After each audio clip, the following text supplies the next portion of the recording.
కోతి నుంచి మానవుడు, దీన్ని రూపాంతరం అంటారు. ఆ విషయం మాకు తెలుసులే. కిరోసిన్ నుంచి కంపు, కంపు నుంచి జర్నలిజం, జర్నలిజం నుంచి బ్రోకరిజం, బ్రోకరిజం నుంచి సైకోయిజం. బాబు అదమని చెప్పేసుకుంటున్నాడు. తన జేబులో చిల్లర పైసలు పడితే చాలు అమరావతి రైతులైనా పేదలైనా ఎవరైనా రెండో ఆలోచన లేకుండా విషం కక్కే మానవతావాది. నీలో నాకు నచ్చేది ఇదేరా, కొంచెం లేట్ అయినా నిజం నీ అంతట నువ్వే తెలుసుకుంటావు. ఇలాంటి బతుకు బతకడం కంటే శవాలపై చిల్లర ఏరుకోవచ్చుగా అంటారేమో. 90 వేసినట్టున్నాడు సైకోసాలగాడు. దీన్నే సైకోయిజం అంటారు.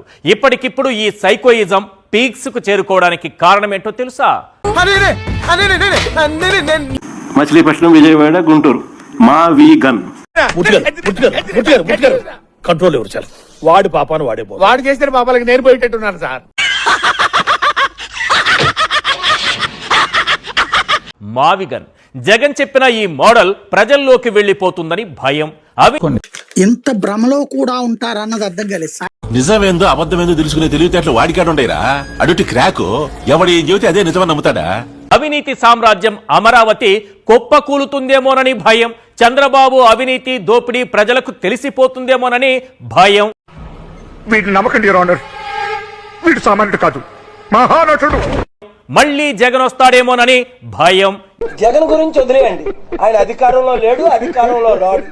నీ అమ్మ కడుపు కాలా నాకు ఏం నాకు చెందన్నారు. బహుశా చిన్న కొడుకు నువ్వే అయ్యుంటావు. నేనంటే ఎందుకు అంత భయం? ఈ భయమే ఆయనలోని సైకోయిజాన్ని మరోసారి నిద్రలేపింది. మావిగన్ జగన్మోహన్ రెడ్డి గారు ప్రతిపాదించిన సరికొత్త మోడల్.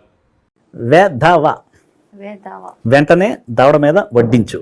ఇదొక గ్రోత్ ఇంజన్ లా మారుతుందని చెప్పారు.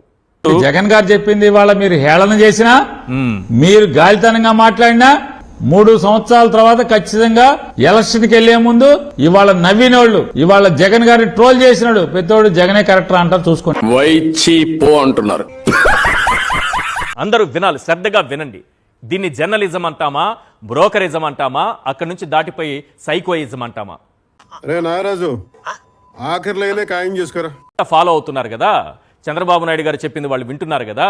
కాంగ్రెస్ మంచిదంటే కాంగ్రెస్, సోనియా మంచిదంటే సోనియా, లేదంటే మోడీ చెడ్డ, ఆ తర్వాత జై కాంగ్రెస్, ఆ తర్వాత జై బీజేపీ, ఆ తర్వాత జై మోడీ. ఇప్పుడు సాక్షి పేపరు, సాక్షి టీవీ ఏం చేస్తారంటే సాయిబాబా గారు గాలిలోంచి విభూతి సృష్టించినట్టు వీళ్ళు అవినీతిని సృష్టిస్తారు. ఎందుకంటే సాక్షి అవినీతి పుత్రిక, జగన్మోహన్ రెడ్డి బతికే అవినీతి. 10 పంచులు చెప్తే ఆ 10లో ఒక 11 క్యాన్సిల్ అయిపోతాయి. 10 లోపల 11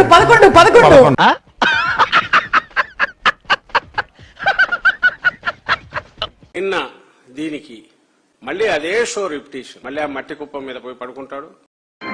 ప్రభు హరి రామ్ కృష్ణ రాధం జగన్మోహన్ రెడ్డి మళ్ళీ ఆ మట్టి కుప్పం మీద పోయి పడుకుంటాడు. ఎంత అహంకారం, ఎంత పొగరు, నరాన కొవ్వెక్కి కొట్టుకుంటారని చెప్తారు చూడు, ఆ విధంగా తయారయ్యాడు. నిజంగానే జగన్మోహన్ రెడ్డి గారు చాలా స్పష్టంగా చెప్పారు, అమరావతి అనేది సాధ్యం కాదు.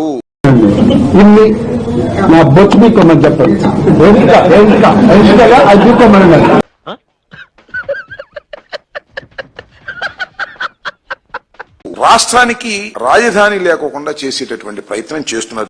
అవతి ఇటు తిరిగి మళ్ళా నేనేనా అవలగానైనా ఒక బాధ. ఓకే, వానాకాలంలో చెరుకు రసం తాగిన టైప్ లో అయింది. అది తెలియ చేస్తున్నాడు, తెలియక చేస్తున్నాడు, మితిమీరిన తెలివితేటల వల్ల చేస్తున్నాడు, అర్థం కాదు. వాస్తవం అధ్యక్ష, ఇది చూద్దాంలే. చూడటం కాదండి, మీరు చెయ్యాలంతే. సరే, మీరు ట్రై చేస్తారన్నారంటే అది ఓకే అయిపోయిన